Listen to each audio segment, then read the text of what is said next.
Now repeat after me. Vagabond, vagabond, vagabond.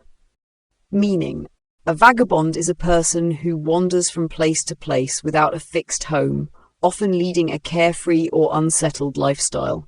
Vagabonds are known for exploring, moving frequently, and sometimes living outside traditional routines. In a sentence, he lived like a vagabond, traveling across countries with only a backpack. Here, vagabond refers to someone who moves around without a permanent home.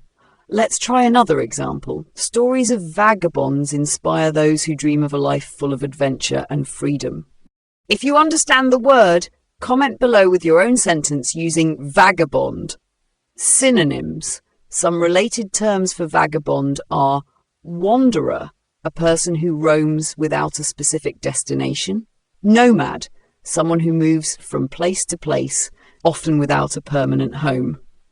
The opposite of vagabond would be resident, someone who lives in a particular place permanently. Settler, a person who establishes a home in a new area. Part of speech. Vagabond is a noun referring to a person who travels with no fixed home. If you found this helpful, make sure to like, share, and subscribe to English Dictionary Infinity. Don't forget to hit the notification bell for more words and pronunciation tips. See you next time.